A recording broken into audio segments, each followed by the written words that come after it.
जय हिंद साथियों, आरएल के डिजिटल प्लेटफॉर्म पर आप सभी का स्वागत है।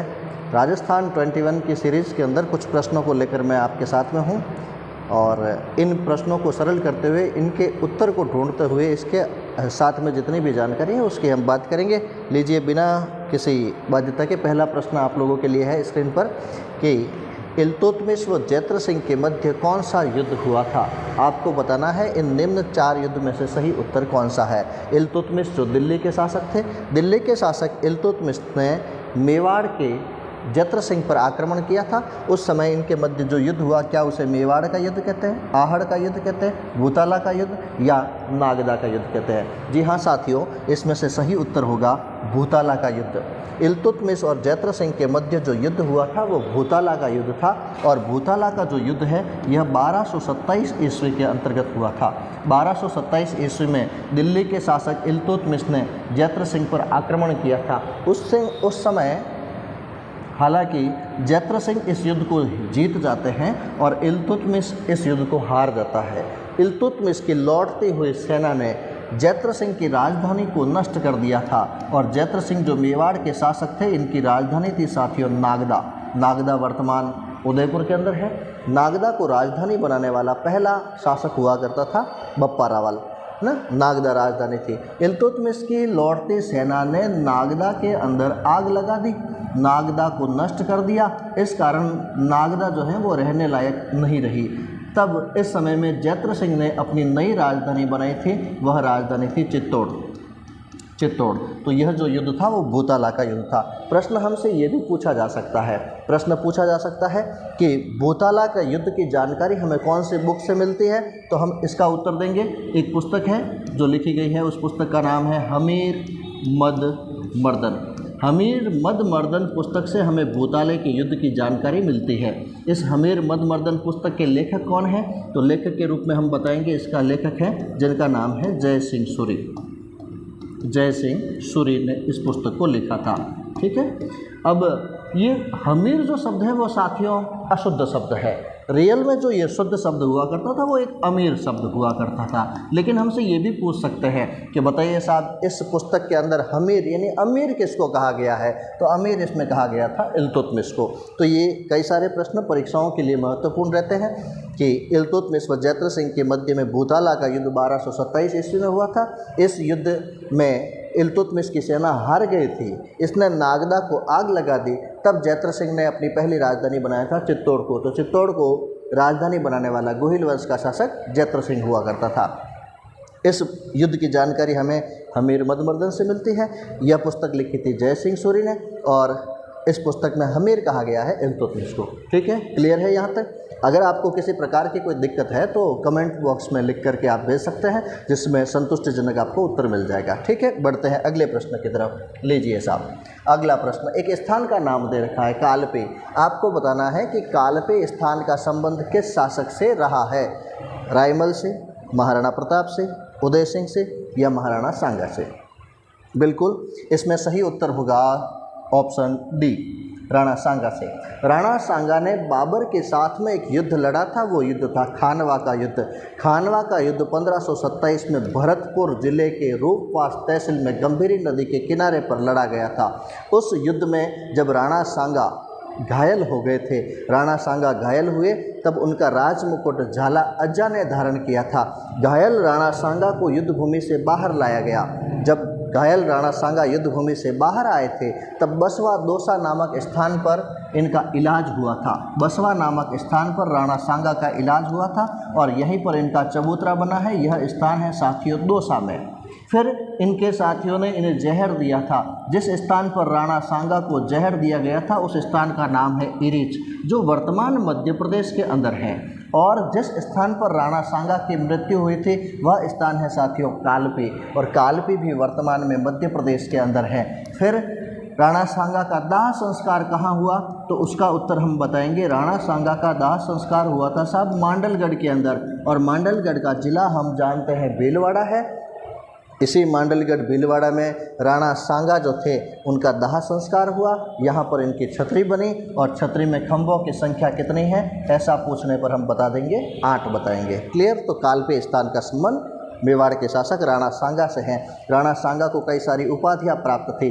इन्हें कहा जाता था हिंदूपत, इन्हें कहा जाता था सैनिकों का भग्नावशेष, और सैनिकों का भग्नावशेष कहा था साथियों कर्नल जेम्स टॉड ने। इनके 80 घाव लगे थे, फिर भी ये युद्ध भूमि में लड़ रहे थे।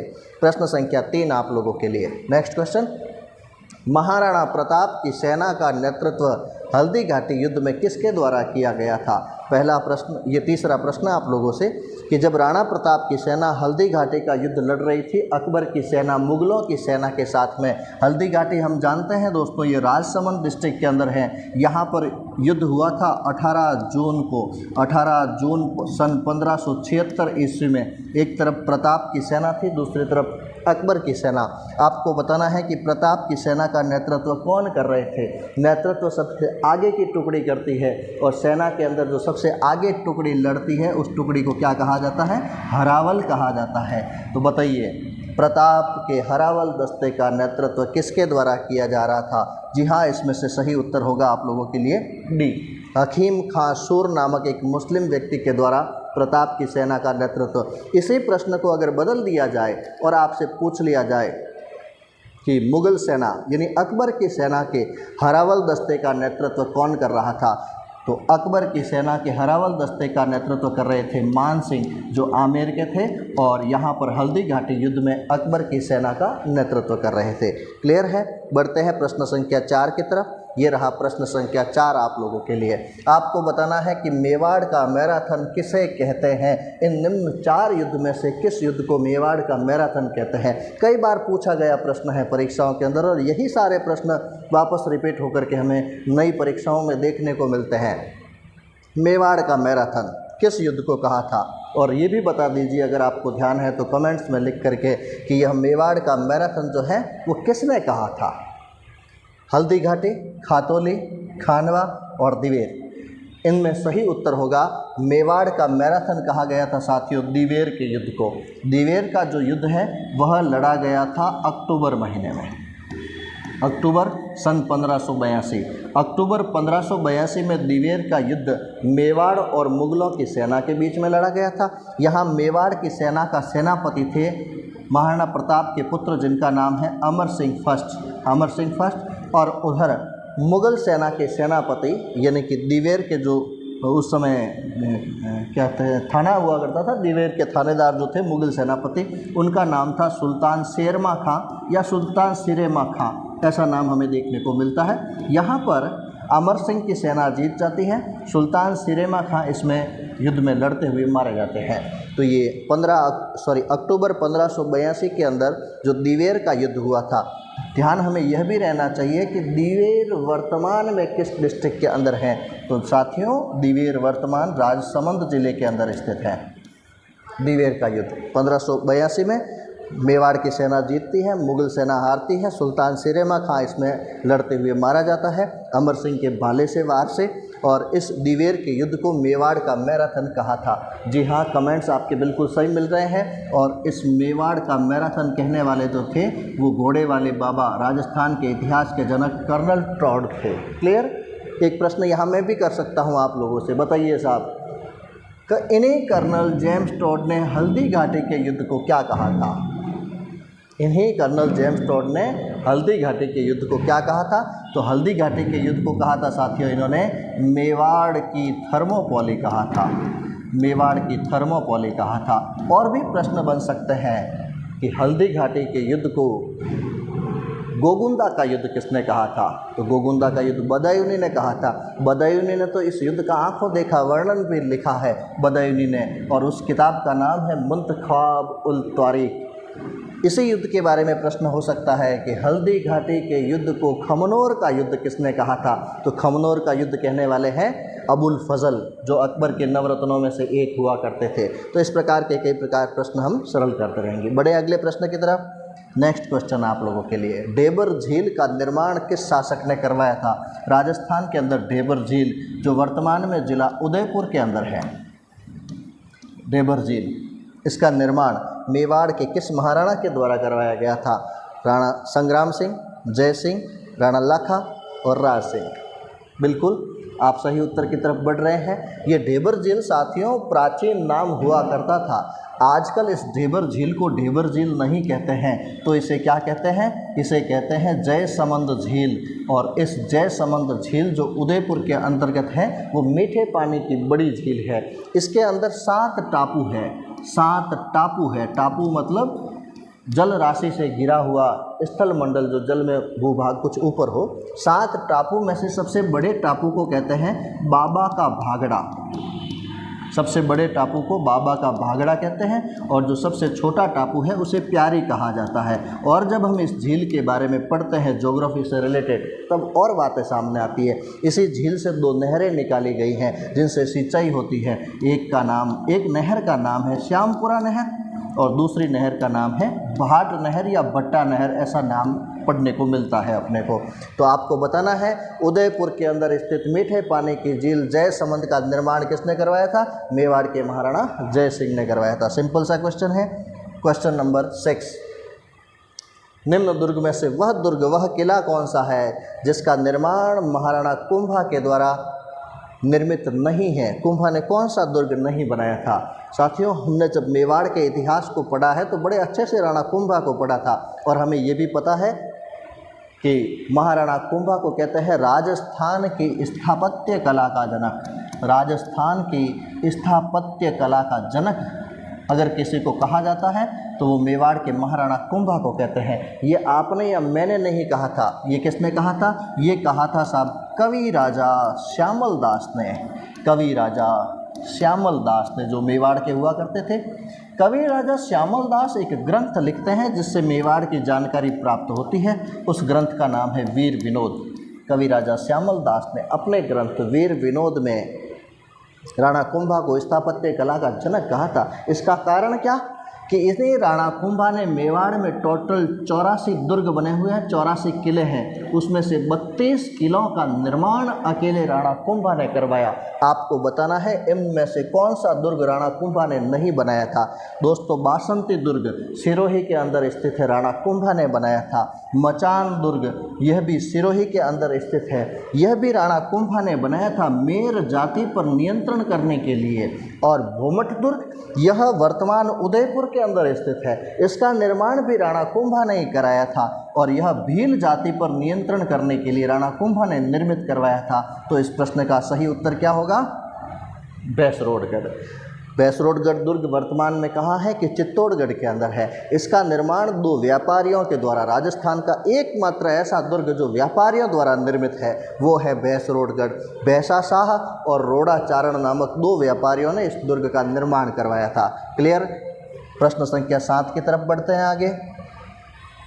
संधि से रिलेटेड क्वेश्चन है कि चंपानेर की संधि किन 2 राज्यों के मध्य में हुई थी? ये 4 ऑप्शन आपके सम्मुख है, सही उत्तर ढूंढ कर बताएंगे आप। चंपानेर की संधि, अगर मेवाड़ के इतिहास को व्यवस्थित आप पढ़ते हैं तो ये प्रश्न सारे अपने लिए बहुत इजी प्रश्न है। चंपानेर की संधि हुई कब थी? ये हुई थी साहब 1456 ईस्वी में। 1456 में चंपानेर की संधि हुई थी। किसके विरुद्ध हुई थी? ये मेवाड़ के शासक राणा कुंभा के विरुद्ध हुई थी। राणा कुंभा के विरुद्ध किन 2 व्यक्तियों ने कुंभा के खिलाफ ये संधि की थी? तो एक व्यक्ति जिसका नाम है साहब कुतुबुद्दीन शाह, और दूसरा व्यक्ति जिसका नाम है महमूद खिलजी फर्स्ट। कुतुबुद्दीन शाह और महमूद खिलजी फर्स्ट, इन दोनों के बीच में यह संधि हुई थी। और संधि का प्रस्ताव जिस व्यक्ति के द्वारा रखा गया था वो व्यक्ति है साहब ताज खां। ताज खां ने यह संधि का प्रस्ताव रखा था। कुतुबुद्दीन शाह ये गुजरात के शासक हुआ करते थे, और महमूद खिलजी फर्स्ट जो मालवा के शासक हुआ करते थे। इन मालवा के महमूद खिलजी फर्स्ट को राणा कुंभा ने सारंगपुर के युद्ध में 1437 में पराजित किया था, और उसी मालवा विजय के उपलक्ष्य में राणा कुंभा ने चित्तौड़ में विजय स्तंभ का निर्माण करवाया था। उसी हार के विरुद्ध तो ये संधि हुई थी। तो ये संधि वाले 2 राज्य हैं, एक तो गुजरात और दूसरा है मालवा। ढूंढते हैं इसमें, ये रहा साहब मालवा और गुजरात। इसका मतलब सही उत्तर होगा ऑप्शन बी। प्रश्न संख्या 8, राव मालदेव का राज्य अभिषेक कहाँ हुआ था? ये मारवाड़ से रिलेटेड बात हो रही है। मारवाड़ के शासक राव मालदेव, बहुत ही प्रतापी शासक थे। जब ये शासक बने तो इनके पास में मात्र 2 परगने हुआ करते थे। इन्होंने टोटल 52 युद्ध लड़े थे। 52 युद्ध लड़ करके 58 परगनों को जीता था, इसलिए इनकी उपाधि भी हो गई है कि मारवाड़ का वह कौन सा शासक है जिसे 52 युद्धों और 58 परगनों का विजेता कहते हैं। राव मालदेव को कहते हैं। फारसी इतिहासकारों ने तो इनको हशमत वाला राजा कहा था। हशमत वाला राजा मतलब शान और शौकत वाला राजा। किसे कहा? राव मालदेव को। और इन्हें कहा जाता है मारवाड़ का पितृहंता, क्योंकि इन्होंने अपने पिता गांग देव की हत्या करके ये शासक बने थे, इसलिए इन्हें मारवाड़ का पितृहंता भी कहते हैं। ठीक है। जब ये शासक बने तब इनके पास में 2 परगने हुआ करते थे। एक तो परगना था इनके पास में जोधपुर और दूसरा परगना इनके पास में हुआ करता था सोजत। मुझे वैसे बताने की आवश्यकता नहीं होनी चाहिए कि सोजत कहाँ है, आप सभी ध्यान रखते हैं इस बात का। सोजत पाली के अंदर है और सोजत तो मेहंदी के लिए प्रिय रहा है, तो इसको बताने की आवश्यकता नहीं है। तो अब इन 2 में से अपना एक सही उत्तर होगा, तो इसमें से सही उत्तर है साहब सोजत। सोजत में इनका राज्याभिषेक किया गया था। बढ़ते हैं अगले प्रश्न के लिए। प्रश्न नंबर 9, बादशाह शाहजहां ने जोधपुर महाराजा जसवंत सिंह को कौन सी उपाधि दी थी? राव राजा की, सवई राजा की, दलथंबन की या महाराजा की उपाधि दी थी? इन चारों में से सही उत्तर ढूंढिए। बहुत बढ़िया टेक्निकल क्वेश्चन है ये आप लोगों के लिए। जिसने वास्तव में मेहनत की है वह इसका एग्जैक्ट उत्तर दे पाएगा। बादशाह शाहजहां ने जोधपुर महाराजा जसवंत सिंह को कौन सी उपाधि दी थी? तो इसका सही उत्तर होगा महाराजा की उपाधि दी गई थी। महाराजा जसवंत सिंह इससे पहले राजा उपाधि का प्रयोग करते थे, उससे भी पहले मारवाड़ के शासक राव उपाधि का प्रयोग किया करते थे। और वैसे शाहजहां के विश्वस्त राजपुताने के 2 शासक हुआ करते थे। एक तो मारवाड़ के महाराजा जसवंत सिंह और शाहजहां के दूसरे एक विश्वस्त व्यक्ति थे जयपुर के शासक, आमेर के शासक, जिनका नाम है मिर्ज़ा राजा जयसिंह। ये 2 विशेष विश्वस्त व्यक्ति हुआ करते थे। तो महाराजा की उपाधि यहाँ आपको ध्यान में रखनी है। नेक्स्ट क्वेश्चन नंबर 10, 1595 ईस्वी में मोटा राजा उदय सिंह का देहांत किस स्थान पर हुआ था? इन चारों में से सही उत्तर को ढूंढिए। मोटा राजा उदय सिंह मारवाड़ के शासक थे, मालदेव के पुत्र हुआ करते थे। मालदेव ने अपने पुत्र चंद्रसेन को उत्तराधिकारी बनाया था। मोटा राजा अकबर की सेवा में चले जाते हैं। पहला व्यक्ति जिसने अकबर की अधीनता स्वीकार की थी, मुगलों के साथ वैवाहिक संबंध स्थापित किए थे। पहला मतलब राज्य का नहीं, मारवाड़ का पहला व्यक्ति। और हम जानते हैं कि बादशाह अकबर ने अपने अंतिम समय में राजधानी किसे बनाया था? लाहौर को। तो ये भी वहाँ लाहौर चले जाते हैं। और इसी प्रकार मोटा राजा उदय सिंह की जो डेथ है वह लाहौर के अंदर होती है, पाकिस्तान लाहौर के अंदर। मारवाड़ में सामंत प्रथा का वास्तविक संस्थापक कौन था? सामंत प्रथा का वास्तविक संस्थापक किसे कहते हैं? राव चुंडा को, राव मालदेव को, जोधा को या रणमल को? पहले तो हमें ये ध्यान में होना चाहिए ये सामंत प्रथा कैसी प्रथा थी। तो सामंत प्रथा को मैं इस प्रकार बताना चाहूँगा, जैसे मान लीजिए ये पूरी मारवाड़ रियासत थी और उस समय मारवाड़ रियासत की राजधानी हुआ करती थी मंडोर। और हम जानते हैं कि मंडोर को राजधानी बनाने वाला व्यक्ति हुआ करता था जिसका नाम था राव चुंडा। राव चुंडा। साथियों, राव चुंडा ने मंडोर किसी से जीता नहीं था, ये इसको दहेज में मिला था। इंदा प्रतिहार जब मंडोर की सुरक्षा नहीं कर सके तो इंदा प्रतिहारों ने अपनी पुत्री राजकुमारी लीला का विवाह करवा दिया चुंडा से और चुंडा को दे दिया था मंडोर दहेज के अंदर। तभी साहित्यकारों ने भी लिखा कि इंदा रो उपकार चुंडा कदे न बीसरे, चुंडो चवरी चाड मंडो वर्दी दाइजे। इस प्रकार मंडोर उसको दहेज में मिला था। अब इस चुंडा ने अपनी तलवार के दम पर मारवाड़ की सीमाओं का खूब सारा विस्तार कर दिया। चुंडा अकेला व्यक्ति इतने बड़े मारवाड़ की देख रेख नहीं कर सकता, यहाँ की जनता की रक्षा करने में असमर्थ था और यहाँ से कर वसूल करने में भी असमर्थ था। तब चुंडा ने अपने इस राज्य को कई हिस्सों में बांट दिया गया था। जैसे मैं समझने के लिए कहूँ तो ये ए, ये दूसरी बी जागीर, ये सी, डी और ई, इस प्रकार से। और यहाँ का एक एक सामंत बनाया था। यहाँ का सामंत ए होगा, यहाँ का बी होगा, सी होगा। इनकी ड्यूटी क्या थी? जैसे समझ सकते हैं पूरे ज़िले पर एक एसपी है और उसने ज़िले के अलग अलग भाग करके वहाँ पर थानेदार नियुक्त कर रखे हैं प्रत्येक थाने पर। इस प्रकार की एक व्यवस्था थी, इसको सामंती व्यवस्था कहते थे। सामंत प्रथा की स्थापना करने वाला व्यक्ति तो चुंडा था, लेकिन वह व्यक्ति इसको प्रॉपर मैनेज नहीं कर पाया था। उसको प्रॉपर मैनेज करने वाला व्यक्ति था राव जोधा। इसलिए अगर प्रश्न ऐसा बनता है कि वास्तविक संस्थापक कौन था, तो हम बताएंगे रावजोधा। और अगर इसमें वास्तविक शब्द नहीं हो, केवल इतना ही हो कि मारवाड़ में सामंत प्रथा का संस्थापक कौन, तो उत्तर हम किसको दे देंगे, रावचुंडा को देंगे। ओके सर, बढ़ते हैं आगे। नेक्स्ट क्वेश्चन नंबर 12, महाराजा जसवंत सिंह का निधन कब हुआ था। महाराजा जसवंत सिंह जो जोधपुर के महाराजा थे, इनका निधन कब हुआ था। कई पिछली परीक्षाओं में पूछा गया प्रश्न है ये। महाराजा जसवंत सिंह को महाराजा की उपाधि किसने दी थी। अभी हमने बात की थी कि मुगल बादशाह शाहजहाँ ने दी थी, और शाहजहाँ के बड़े ही विश्वस्त हुआ करते थे। शाहजहाँ की मृत्यु के बाद इनके पुत्र उत्तराधिकार के लिए दारा शिकोह औरंगजेब आपस में झगड़े, जिसमें धर्मत का युद्ध हुआ, दौरई का युद्ध हुआ। आखिरकार औरंगजेब मुगल बादशाह बनते हैं। औरंगजेब ने मुगल बादशाह बनने के बाद में जोधपुर महाराजा जसवंत सिंह को औरंगजेब ने उत्तर भारत में सैन्य अभियान के लिए भेज दिया था, और उत्तर भारत में ये सेना लेकर गए हुए थे अफ़गानिस्तान, जहाँ वर्तमान में अफ़गानिस्तान है, अफ़गानिस्तान में गए हुए थे। अफ़गानिस्तान में साथियों एक स्थान है जिसका नाम है जमरूद। जमरूद अफ़गानिस्तान नामक स्थान पर जसवंत सिंह जी वहाँ पर युद्ध करते हुए इनका निधन हो जाता है, देहांत हो जाता है। और वो टाइम हुआ करता था साथियों 28 नवंबर सन 1678। 28 नवंबर 1678 को जोधपुर महाराजा जसवंत सिंह की जमरूद अफ़गानिस्तान के अंदर मृत्यु हो जाती है। तब औरंगजेब बड़ा खुश हुआ था, और औरंगजेब ने एक वाक्य भी कहा था कि आज कुफ्र का दरवाज़ा टूट गया। कुफ्र कहते हैं धर्म विरोधी, इसका मतलब आज धर्म विरोधी व्यक्ति मारा गया। कौन कहता है, औरंगजेब। किसके लिए, जोधपुर महाराजा जसवंत सिंह के लिए। इस प्रकार के शब्दों का तो सही उत्तर होगा इसमें 1678 ईस्वी। बढ़े अगले प्रश्न पर। प्रश्न संख्या 13, महाराजा गज सिंह ने अपना उत्तराधिकारी किसे बनाया था।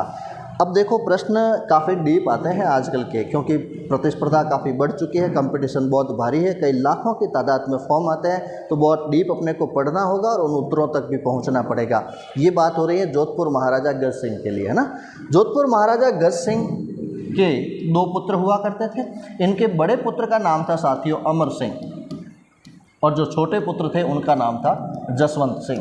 राज्य की रीति के अनुसार ज्येष्ठ पुत्र बड़ा पुत्र शासक बनता है। अमर सिंह का नंबर लगना चाहिए था, लेकिन गज सिंह के पास में इनकी एक बेगम रहती थी। उन बेगम का नाम था अनारा बेगम, और इन अनारा बेगम के कहने से गज सिंह ने अपने बड़े पुत्र अमर सिंह को शासक नहीं बनाया, जबकि उत्तराधिकारी किसे बनाया था, जसवंत सिंह को। तो इसका सही उत्तर होगा जसवंत सिंह। अमर सिंह जब यहाँ से निकले तो मुगल बादशाह शाहजहाँ के पास में गए थे, और मुगल बादशाह शाहजहाँ ने इन्हें नागौर की जागीर दी थी।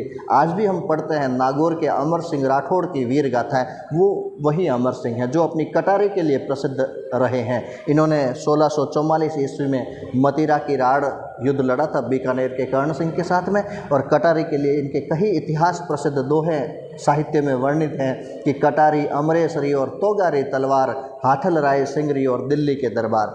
तो यहाँ पर सही उत्तर के रूप में हम किसे चुनते हैं, जसवंत सिंह, ऑप्शन ए को। क्वेश्चन नंबर 14, राव जोधा जी की मृत्यु के बाद में मारवाड़ का शासक कौन बना था। बहुत बारीक और अच्छा प्रश्न, दीजिए उत्तर कमेंट्स में लिखें जल्दी से।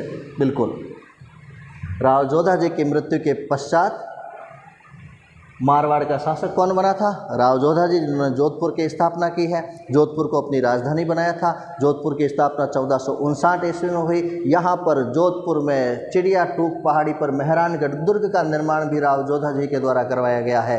इनके पश्चात इनके जो पुत्र शासक बनते हैं उनका नाम है साहब सातल देव। इन्हीं सातल देव ने एक गाँव बसाया था सातलमेर। उस सातलमेर गाँव में एक राक्षस रहता था, भैरव राक्षस, जो प्रति अमावस्या के दिन एक नर बलि लेता था, और उस भैरव राक्षस की हत्या की है लोक देवता बाबा रामदेव जी, जब वो बाल्यावस्था में हुआ करते थे।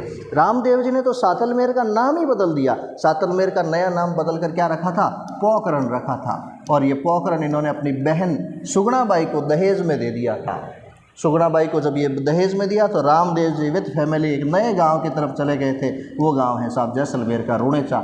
आज भी रुणेचा के अंदर लोक देवता रामदेव जी का रामदेवरा बना हुआ है, जहां पर कई सारे देश के कोने कोने से सभी धर्मावलंबी आकर के पूजा करते हैं। दोस्तों, इसी सातल देव की याद में, इसी राजा सातल देव की याद में मारवाड़ में एक नृत्य आयोजित किया जाता है। फटाफट से कमेंट्स बॉक्स में लिखें और जल्दी से उत्तर दें। जोधपुर के महाराजा सातल देव की याद में कौन सा नृत्य किया जाता है? बिल्कुल हाँ, सही उत्तर प्राप्त हो रहे हैं आपके। सही, गुड़ला नृत्य।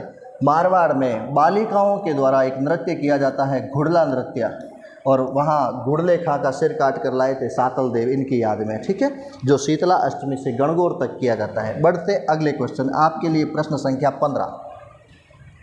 मोटा राजा उदय सिंह व रावचंद्र सेन के मध्य में कौन सा युद्ध हुआ था? ये दोनों भाई थे। जब उदय सिंह को उत्तराधिकारी घोषित नहीं किया मालदेव ने और रावचंद्र सेन योग्य होने की वजह से उत्तराधिकारी चुने गए, तब मोटा राजा उदय सिंह ने रावचंद्र सेन के साथ में निम्न में से कौन सा युद्ध लड़ा था? ढूंढिए सही उत्तर को। रावचंद्र सेन, जिन्हें मारवाड़ का प्रताप कहते हैं, प्रताप का अग्रगामी कहते हैं, मारवाड़ का भूला बिसरा राजा भी कहते हैं, रावचंद्र सेन ने पूरे जीवन तक मुगलों की अधीनता स्वीकार नहीं की थी। दोस्तों, यहाँ पर सही उत्तर होगा लोहावट का युद्ध, और इस लोहावट के युद्ध में रावचंद्र सेन जीत जाते हैं और मोटा राजा उदय सिंह इस युद्ध को हार जाते हैं। लोहावट स्थान वर्तमान जिला जोधपुर के अंदर स्थित है, जोधपुर के अंदर स्थित है। नेक्स्ट आप लोगों के लिए 16वां प्रश्न, मुगलों की अधीनता स्वीकार कर उनसे वैवाहिक संबंध स्थापित करने वाला मारवाड़ का पहला शासक कौन था?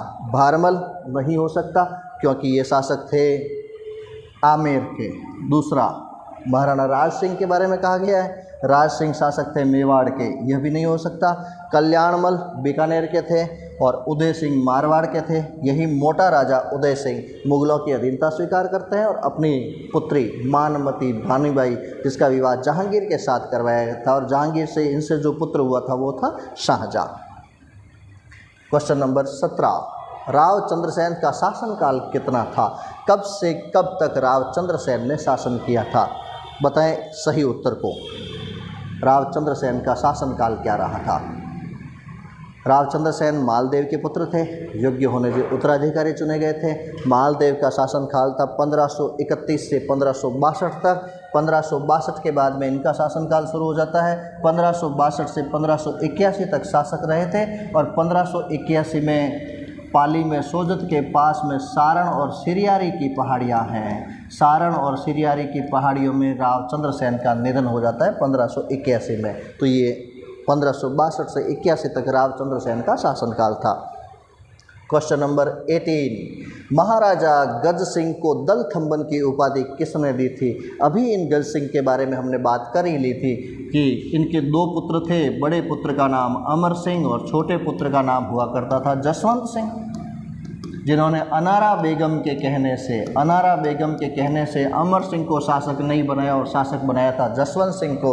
इन्हीं महाराजा गज सिंह को दलथंबन की उपाधि प्राप्त थी। ये दलथंबन की उपाधि किस मुगल बादशाह ने दी थी? अकबर ने, जहांगीर ने, शाहजहां ने या औरंगजेब ने?